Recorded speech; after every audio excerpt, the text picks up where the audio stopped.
মানে তুমি জানো কে বন্ড চুরি করেছিল? জানি। তাহলে আমাদের এক্ষুনি মানে কেন? উত্তেজনার বশে কথা হারিয়ে ফেলো না হেস্টিংস। আমরা এই মুহূর্তে কিচ্ছু করব না।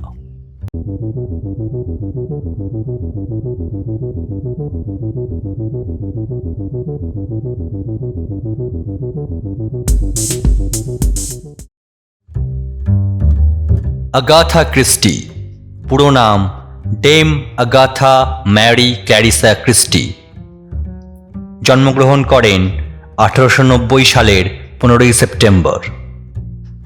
তিনি প্রায় 66টি গোয়েন্দা উপন্যাস ও 14টি ছোট গল্প সংকলন সহ মোট 80খানা বই লেখেন। তাঁর সৃষ্ট গোয়েন্দা চরিত্রের মধ্যে এরকুল পোয়ারো ও মিস মার্পলের নাম ইতিহাসে স্মরণীয় হয়ে আছে। আগাথা ক্রিস্টিকে রহস্যের রানী বলা হয়ে থাকে। তাঁর ডাকনাম দ্য কুইন অফ ক্রাইম। তিনি দ্য মাউসট্র্যাপ নামে একটি নাটক রচনা করেন, যা বিশ্বের ইতিহাসে দীর্ঘতম সময় ধরে মঞ্চস্থ হয়ে চলেছিল। এই নাটকটি 1952 সাল থেকে 2020 সাল পর্যন্ত ওয়েস্ট এন্ড থিয়েটারে মঞ্চস্থ হয়ে এসেছে। এছাড়াও ক্রিস্টি ম্যারি ওয়েস্টম্যাক্ট ছদ্মনামে 6টা উপন্যাস রচনা করেন।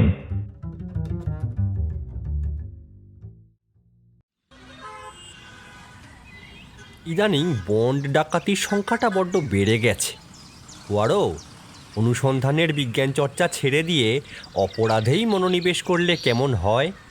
বন্ধুবরের চটজলদি ধনী হওয়ার ইচ্ছে হয়েছে মনে হচ্ছে। আরে তুমি এই শেষের ঘটনাটাই দেখো না। লন্ডন অ্যান্ড স্কটিশ কয়েক মিলিয়ন ডলার মূল্যে লিবার্টি বন্ড পাঠাচ্ছিল নিউ ইয়র্কে। অলিম্পিয়া জাহাজের মধ্যে থেকে সেই বন্ডগুলো বেমালুম উধাও হয়ে গেল। জাহাজের দুলুনিতে আমি বড়ই কাহিল হয়ে পড়ি। ওটা কাটানোর জন্য যে পদ্ধতিটা আমার জানা আছে, সেটা বড় জোর ঘন্টা কয়েকের জন্য প্রয়োগ করা যায়। তা না হলে এইরকম বিশাল কোনো জাহাজে চেপে একটা সফর করতে ভালোই লাগতো। তা বটে, কোনো কোনো জাহাজ তো একেবারে রাজপ্রাসাদের মতো হয়। সুইমিং পুল, লাউঞ্জ, গাছে ছাওয়া লন, ও সবের মধ্যে কারোর বিশ্বাসই হতে চাইবে না যে সে সমুদ্রের বুকে ভেসে আছে। আমি কিন্তু এক মুহূর্তের জন্য অবিশ্বাস করতে পারবো না। তাছাড়া তুমি যেসব জিনিসের কথা বললে, আমার কাছে সেগুলোর কোনো মূল্যই নেই। তবে হ্যাঁ, আমরা যদি আত্মপরিচয় গোপন করে ওই রকম কোনো জাহাজে সফর করতে পারতাম, তাহলে কি হতো? ওই রকম প্রাসাদোপম জাহাজে অপরাধী সমাজের যেসব মহারথীরা ভ্রমণ করেন, তাদের সঙ্গে আমাদের মোলাকাত হতো। এইবার বুঝলাম। লিবার্টি বন্ড যে সরিয়েছে, তুমি তাকেই চ্যালেঞ্জ করবার জন্য ওই রকম জাহাজে চড়তে চাইছো। আমাদের গৃহকর্ত্রী তখনই এসে বললেন, এক অল্প বয়সী মহিলা আপনার সঙ্গে দেখা করতে চান মসিয়ে পোয়ারো। এই যে তার কার্ড। কার্ডে লেখা ছিল মিস এসমে ফারকুয়ার। প্রায় ঝাঁপ দিয়ে টেবিলের নিচ থেকে খাবারের একটা টুকরো উদ্ধার করে সেটাকে সন্তর্পণে বাজে কাগজের ঝুড়িতে চালান করলো পোয়ারো। তারপর ইশারায় বোঝালো মহিলাকে যেন নিয়ে আসা হয়। মিনিট খানেকের মধ্যেই ঘরে যে মহিলা ঢুকলেন, তার মতো সুন্দরী আমি খুব কমই দেখেছি। বয়স 25-এর কাছাকাছি হবে। বড় বড় বাদামি চোখ আর একেবারে নিখুঁত দেহ সৌষ্ঠবের মহিলার পোশাক পরিচ্ছদই শুধু নয়, আচরণও ছিল অত্যন্ত মার্জিত। দয়া করে বসুন মাদমোজেল। ইনি আমার বন্ধু ক্যাপ্টেন হেস্টিংস। যেসব ছোটোখাটো সমস্যা আমাকে সমাধান করতে হয়, তাতে ইনি আমাকে বিশেষভাবে সাহায্য করেন। আমি কিন্তু একটা মস্ত বড় সমস্যা নিয়ে আপনার কাছে এসেছি মসিয়ে পোয়ারো। আমার দিকে ঈষৎ মাথা ঝুঁকিয়ে বসতে বসতে বললেন মহিলা। অবশ্য খবরের কাগজের মাধ্যমে ব্যাপারটা নিয়ে হয়তো আপনি ইতিমধ্যেই কিছুটা জেনেছেন। আমি অলিম্পিয়া জাহাজ থেকে লিবার্টি বন্ড চুরির কথা বলছি। পোয়ারোর মুখে বিস্ময়ের ভাবটা বোধহয় খুবই স্পষ্ট হয়ে উঠেছিল। সেটা দেখেই বোধহয় মহিলা দ্রুত যোগ করলেন, আপনি নিশ্চয়ই ভাবছেন লন্ডন অ্যান্ড স্কটিশ ব্যাংকের মতো একটি বিশাল প্রতিষ্ঠানের সঙ্গে আমার কি সম্পর্ক। এক অর্থে দেখলে কোনো সম্পর্ক নেই, আবার অন্য দিক দিয়ে দেখলে ভীষণ ঘনিষ্ঠ সম্পর্ক আছে। দেখুন মশিয়া, মিস্টার ফিলিপ রিজওয়ের সঙ্গে আমার বিয়ে ঠিক হয়ে গেছে। তাই নাকি? আর মিস্টার ফিলিপ রিজওয়ে? বন্ডগুলো চুরি হওয়ার সময় সেগুলোর দায়িত্ব ছিল ওর কাছেই। এ কথা সত্যি যে ওকে কেউ সরাসরি দোষী বলছে না, এই চুরির ব্যাপারে ওর কিছুই করার ছিল না। কিন্তু এই ঘটনার ফলে মানুষটি একেবারে মরমে মরে আছে। আর আমি নিশ্চিতভাবে জানি ওর কাকা এটাই সবাইকে বলেছেন যে ফিলিপের অসতর্ক মন্তব্য থেকেই জাহাজে বন্ড পাঠানোর ব্যাপারটা জানাজানি হয়েছিল। সব মিলিয়ে ফিলিপের পেশাদারি জীবনে এই ঘটনাটা খুব খারাপ প্রভাব ফেলেছে। ওর কাকা কে?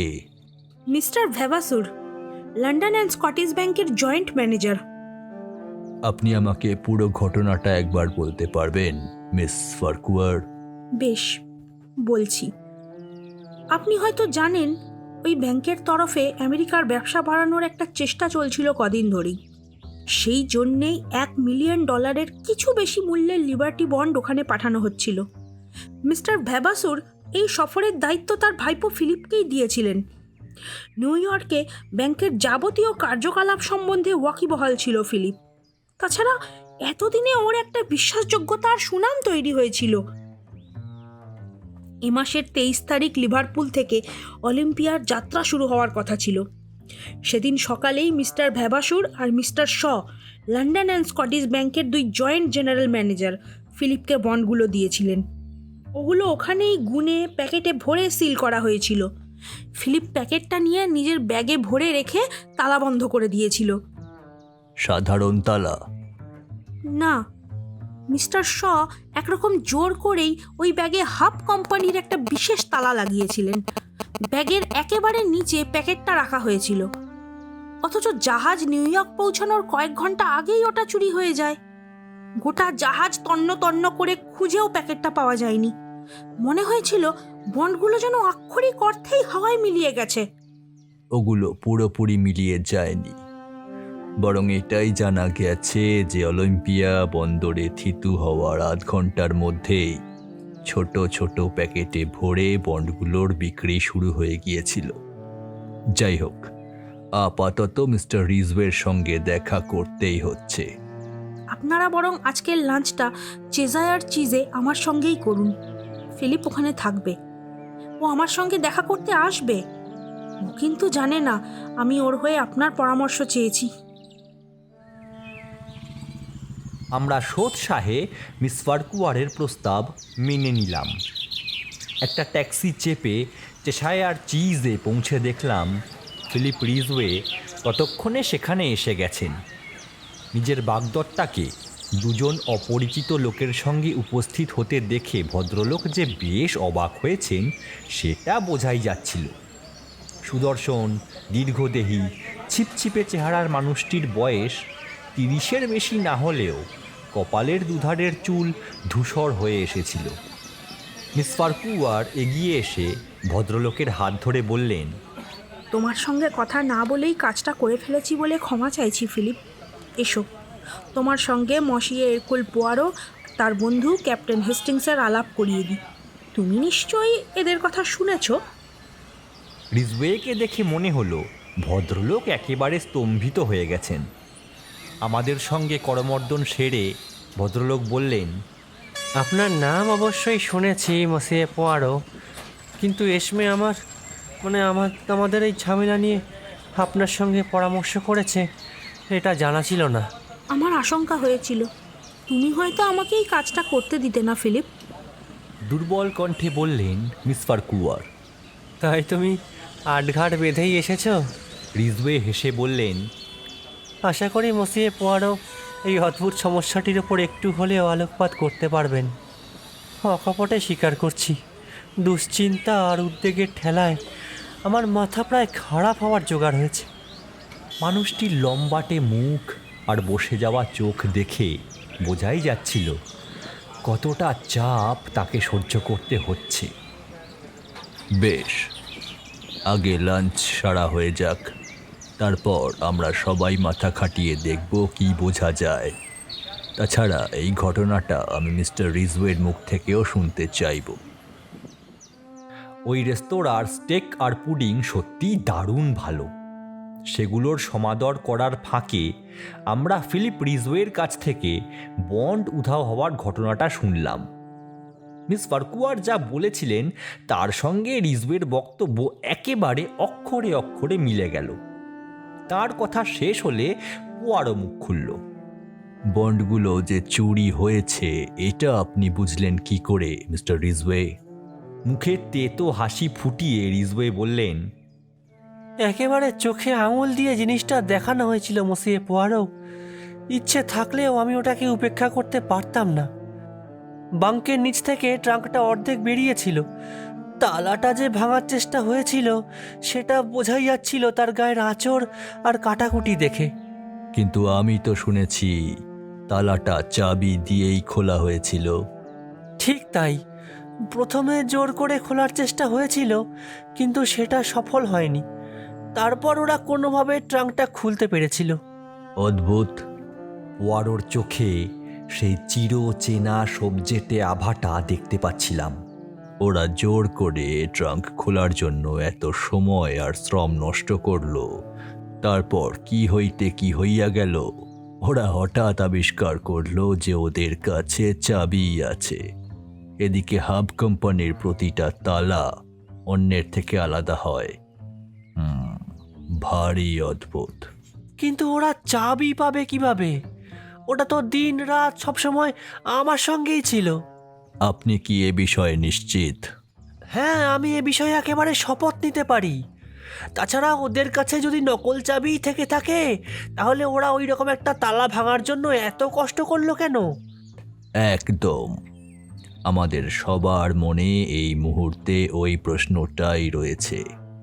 এই সমস্যার সমাধান যদি আদৌ পাওয়া যায় তাহলে সেটা ওই প্রশ্নের উত্তরের ওপরেই নির্ভর করবে।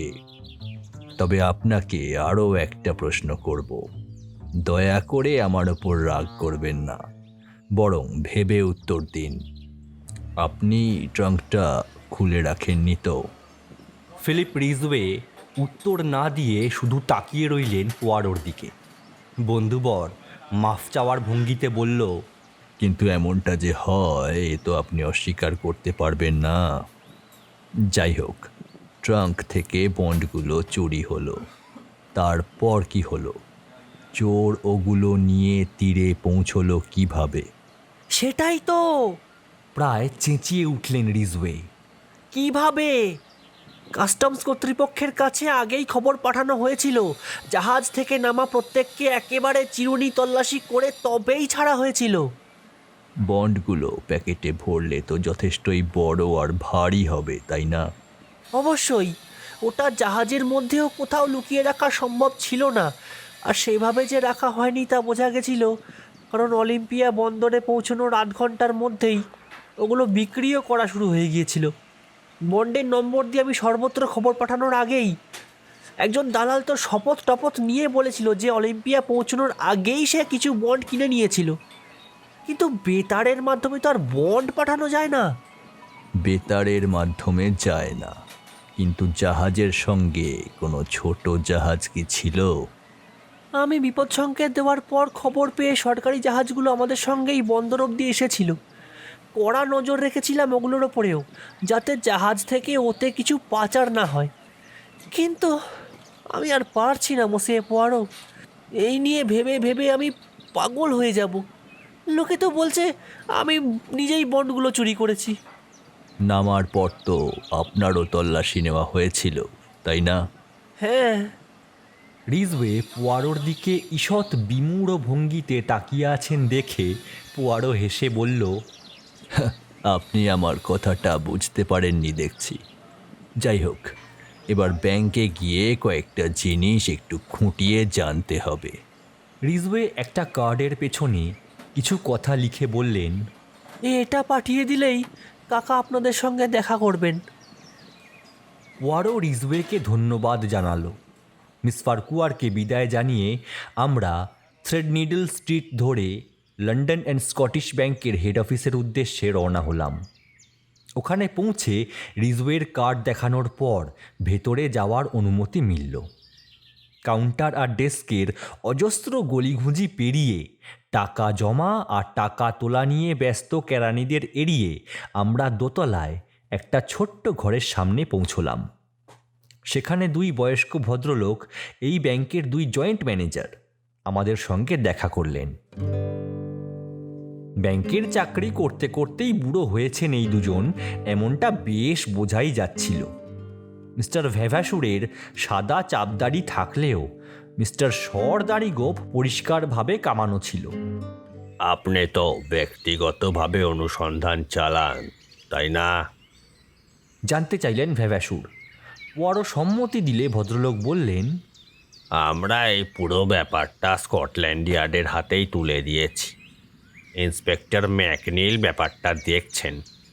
ভদ্রলোক খুবই দক্ষ বলে শুনেছি। আমিও তাই জানি, তবুও আপনার ভাইপোর তরফে কয়েকটা প্রশ্ন করলে নিশ্চয়ই আপনারা আপত্তি করবেন না। আচ্ছা, হাব থেকে এই তালাটা কে আনতে দিয়েছিলেন? আমি দিয়েছিলাম। শ বললেন, এই বিষয়ে কোনো কেরানির ওপর ভরসা করা যায় না। ওই তালার 3টে চাবি আছে, একটা রিজওয়ের কাছে, একটা ভ্যাভাসুরের কাছে, আর একটা আমার কাছে।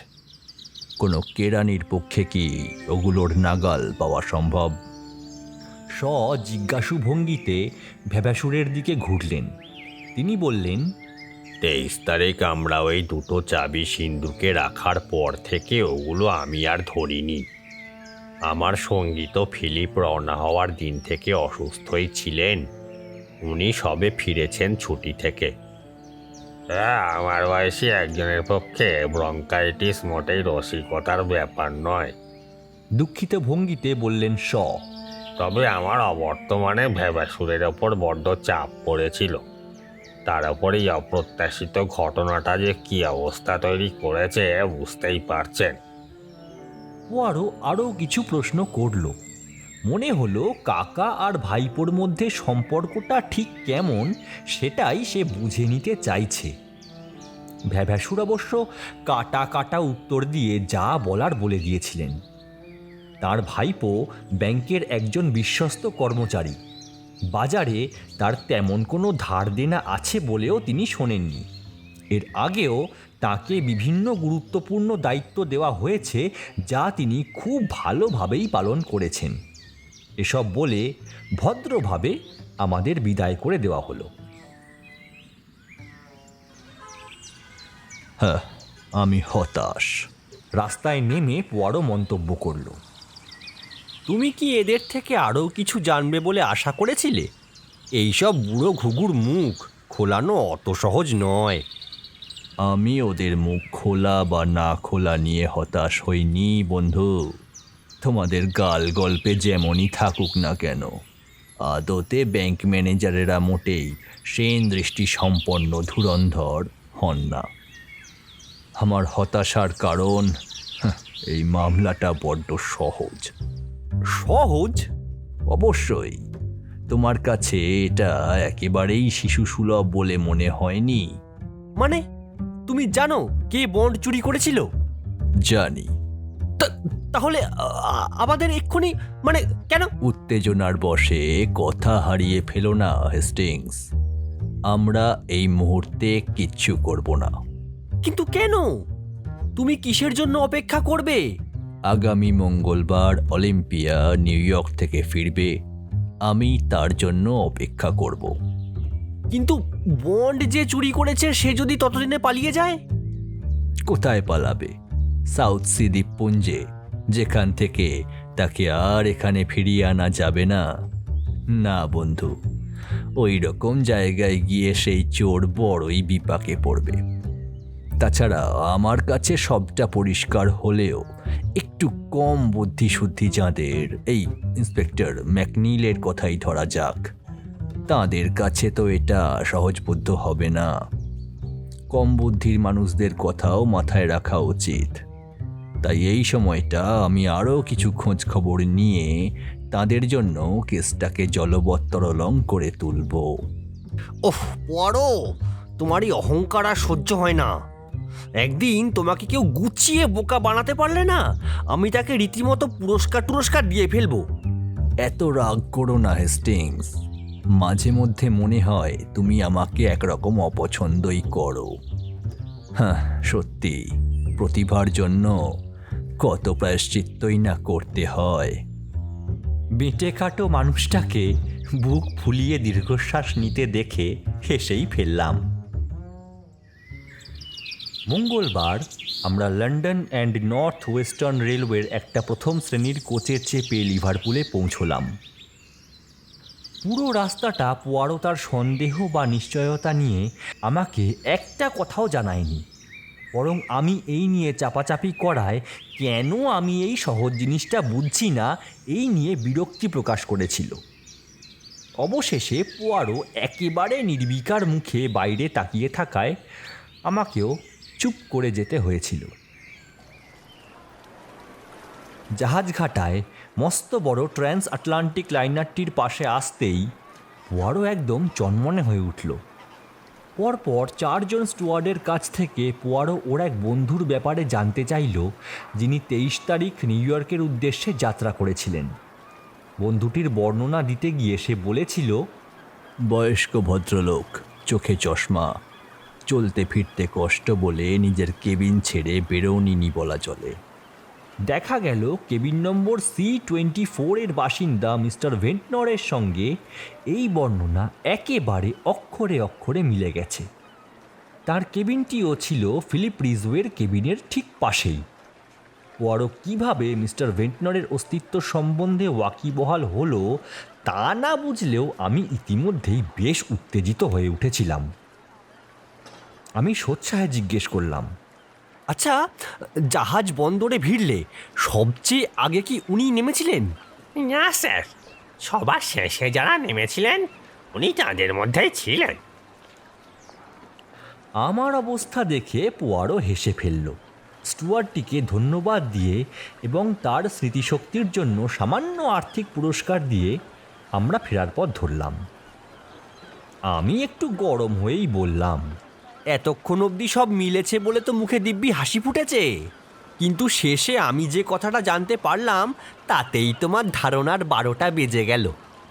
যথারীতি তুমি কিচ্ছু বোঝনি হেস্টিংস।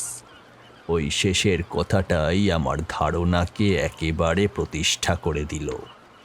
আর পারবো না। হতাশায় দুহাত আকাশের দিকে তুলে আমি একরকম চেঁচিয়েই উঠলাম। লন্ডনে ফেরার পথে পোয়ারো ব্যস্তভাবে কিছু লিখছিল। সেগুলো একটা খামে ভরে সিল করে তবে তার শান্তি হলো। এটা ইন্সপেক্টর ম্যাকনিলের জন্য লিখতে হলো। যাওয়ার পথে স্কটল্যান্ড ইয়ার্ডে ওটা দিয়ে যাব। তারপর আমরা যাব রদেভু রেস্তোরাঁয়, যেখানে মিস ফারকুয়ার আমাদের সঙ্গে ডিনার সেরে আমাদের সম্মানিত করবেন। রিজওয়ের কি হবে? কি আবার হবে?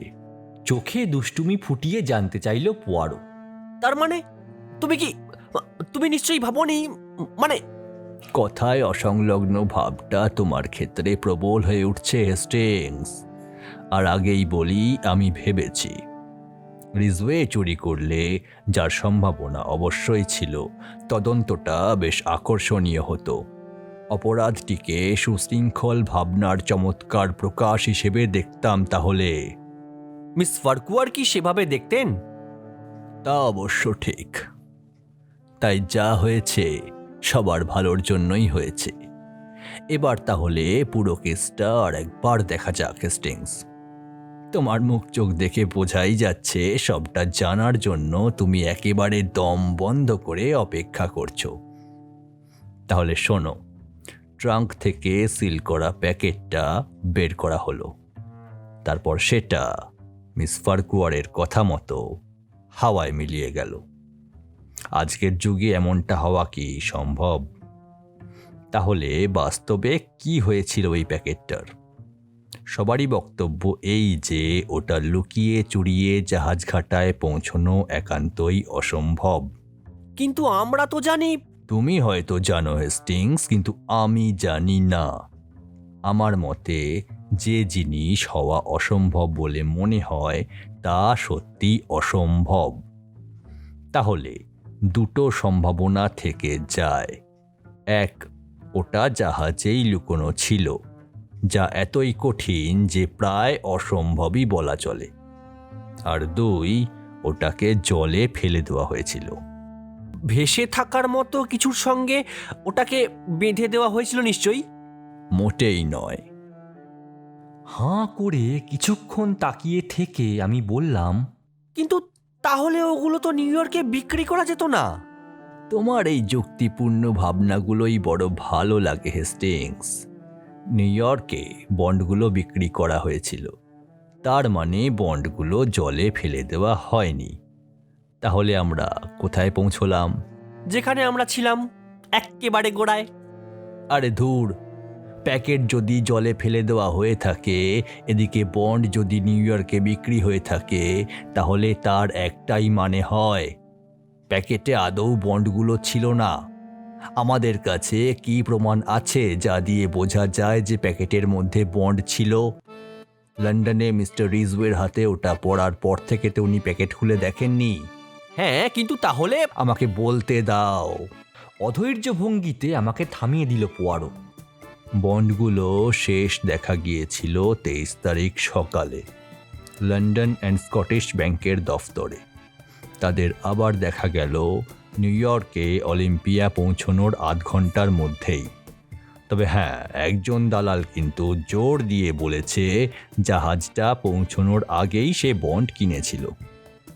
তাহলে ভাবো, যদি এমন হয় যে বন্ডগুলো আদৌ অলিম্পিয়াতে ছিলই না, অন্য কোনোভাবে কি ওগুলো নিউ ইয়র্কে পৌঁছে থাকতে পারে?